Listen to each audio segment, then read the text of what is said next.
43 साल बाद किसी भारतीय प्राइम मिनिस्टर ने नॉर्वे का दौरा किया और जब ये दौरा हुआ तो ये सिर्फ एक मुलाकात नहीं थी, यह एक बड़ी डिप्लोमेटिक स्ट्रेटेजी का हिस्सा था जिसे समझना बेहद ही जरूरी है। 18 मई 2026 पीएम नरेंद्र मोदी ओस्लो पहुंचे। यह नॉर्वे के धरती पर किसी इंडियन पीएम का पहला कदम था पिछले 43 सालों में।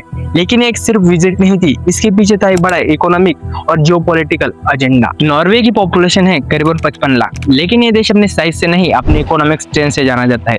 नॉर्वे सरकार के इन्वेस्टमेंट फंड दुनिया के सबसे बड़े फंड्स में से एक है।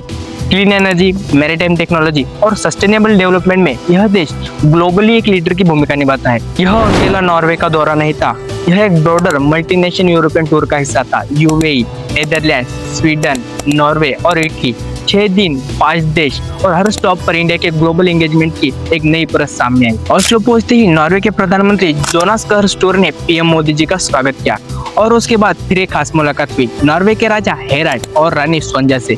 सरकारी नियम और शिष्टाचार के हिसाब से यह बहुत ही महत्वपूर्ण और बड़ा कदम होता है। तो अब बात करते हैं इस विजिट की इकोनॉमिक डायमेंशन की। तो बात ऐसी है कि इंडिया और उत्तरी यूरोपियन देशों के बीच ट्रेड लगातार ग्रो कर रहा है और बड़ी बात, India EFTA trade and economic partnership agreement already in force है। EFTA यानी आइसलैंड, नॉर्वे और स्विट्जरलैंड। यह एग्रीमेंट भारत को यूरोपियन मार्केट में एक्सेस के नए रास्ते देता है। एनर्जी के मोर्चे पर भी इस विजिट का असर दिखा है।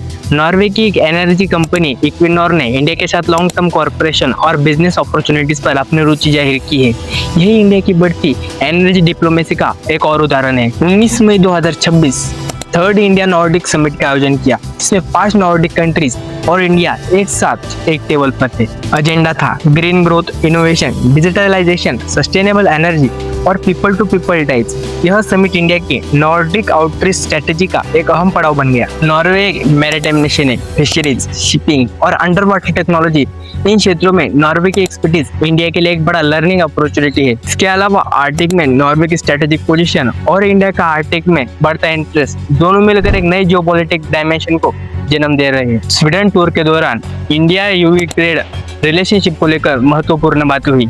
अगर इंडिया और यूरोप के बीच ट्रेड और इन्वेस्टमेंट टाइज और मजबूत होते हैं तो इसका फायदा दोनों साइड्स को मिलेगा। यही नॉर्वे विजिट का ब्रॉडर यूरोपियन एंगेजमेंट का एक इम्पोर्टेंट चैप्टर था। नॉर्वे ने भी इस विजिट को एक क्लियर मैसेज के साथ वेलकम किया। ग्लोबल अनिश्चितता के इस दौर में इंडिया और नॉर्डिक कंट्रीज का साथ मिलकर चलना स्ट्रेटेजिक रूप से बहुत ही फायदेमंद है। यह एक जैसी सोच है, रूल से चलने वाली दुनिया और सबके मिलकर काम करने की। जरा इस विजिट को ब्रॉडर कॉन्टेक्स्ट में देखो। 1983 में जब आखिरी बार कोई इंडियन पीएम नॉर्वे गया था तब भारत और दुनिया दो अलग थे। आज 2026 में भारत दुनिया की सबसे बढ़ती इकोनॉमिक्स में से एक है और उसी बदलाव की रिफ्लेक्शन इसी विजिट में दिखती है। यह विजिट इसलिए भी खास थी क्योंकि अब इंडिया और नॉर्वे के बीच टाइज सिर्फ डिप्लोमेटिक कर्टेसी नहीं रही। Green technology, blue economy, energy security और इनोवेशन, ये एरिया कंक्रीट एरियाज है और दोनों देश मिलकर यहाँ काम कर सकते हैं। और इन सब फैक्ट से बड़ी बात, भारत की फॉरेन पॉलिसी अब रिएक्टिव नहीं प्रोएक्टिव है। भारत अपने पार्टनर खुद ढूंढता है, खुद एजेंडा सेट करता है। यही है इंडिया की ग्लोबली आइडेंटिटी। अगर आपको वीडियो इन्फॉर्मेटिव लगी हो तो लाइक कीजिए, शेयर कीजिए और चैनल को सब्सक्राइब करना मत भूलिएगा। धन्यवाद।